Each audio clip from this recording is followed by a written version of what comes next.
Every bottle of gin that I've found in this collection so far, even the ones that are packaged in glass, is half empty.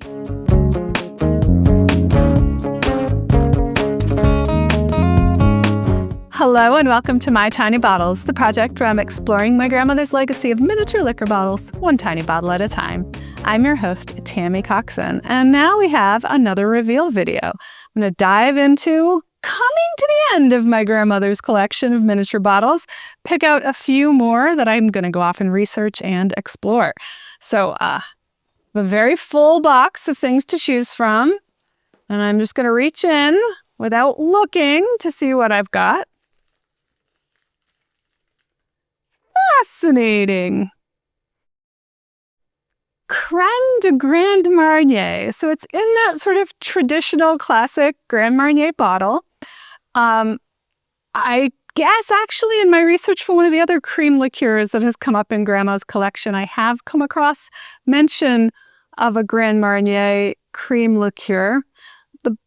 There's definitely some sludge in here. Yep. Yeah, I'm not going to open this one. This one will not be tasted. But Grandma's era definitely was the era of cream of everything, inspired by Bailey's Irish Cream, which I've yet to find a bottle of actual Bailey's Irish Cream, but I have found many things that ride in its wake, as it were. All right, that's the first pick. Let's try again, see if we find something more potentially tasty.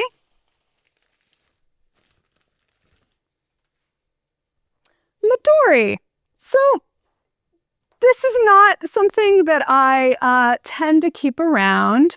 This is a melon liqueur. It's actually a product of Japan, so that's kind of cool. I had previously, actually conveniently enough, had another product of Japan, a Suntory whiskey, come up in Grandma's collection.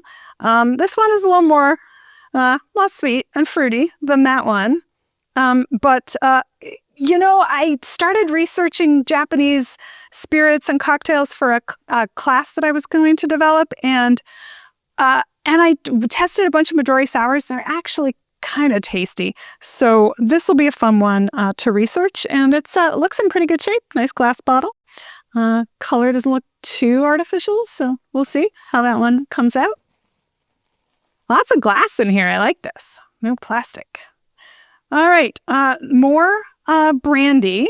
Grandma had quite a lot of brandy in her collection. So this is a Hennessy VSOP. I think the last Hennessy I had might have been a VS, but it was a much older looking bottle. This one looks quite modern and Canadian in terms of where it was picked up. So nice. I can always happy to drink some old brandy. Sadly, have already tasted my other bottle of Hennessy, so can't do a little comparison. All right, this is, we're 3 for 3 right now. Let's see what else we got. Another gin. So I don't know what it is about gin that every bottle of gin that I've found in this collection so far, even the ones that are packaged in glass, is half empty. Is it somehow just more evaporative? I mean, I have vodkas that are full, so I don't think it is inherent to gin that it has to evaporate dramatically. But this is quite an old bottle of London British gin, an actual London dry London gin, because it says 70 proof on it. So this would be from before 1980. But it is, sadly, half empty. And so if prior experience holds, it won't taste much like gin at all. It's like an echo of gin. Wow. Yeah. All right.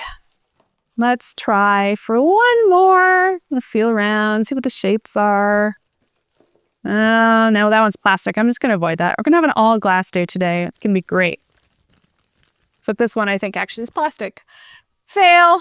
Okay. This is Royal Piper. This doesn't count. This is Royal Piper Spirit Essence Natural and Artificial Dark Rum. So I think this is a flavoring. To make 1 liter of spirits, add 1 bottle of Royal Piper extract to 1 liter of 40% alcohol. This contains water, propylene glycol, natural artificial flavors, and caramel color.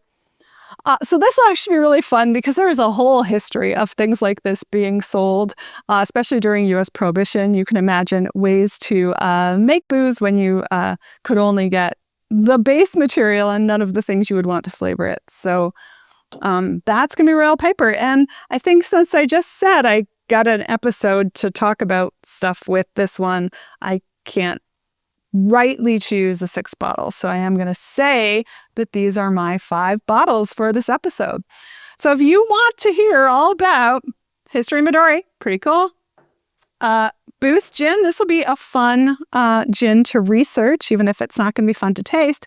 Then you should subscribe so that you can come back and see these episodes for all the little individual bottles as they come around. And then stick around so that when I get around to tasting them, you will also get to see those. And you can find out about all the bottles that I talked about, those old bottles that I've tasted, these new bottles as they come up at my website, which is mytinybottles.com. And of course, you can follow me on social media. I'm at mytinybottles on Instagram and Facebook, and at TammyLC on Blue Sky. Leave some likes and comments and shares when you're around at all those different places. I'd love to hear from you and anything you remember about any of these fine alcoholic products from the past. Cheers.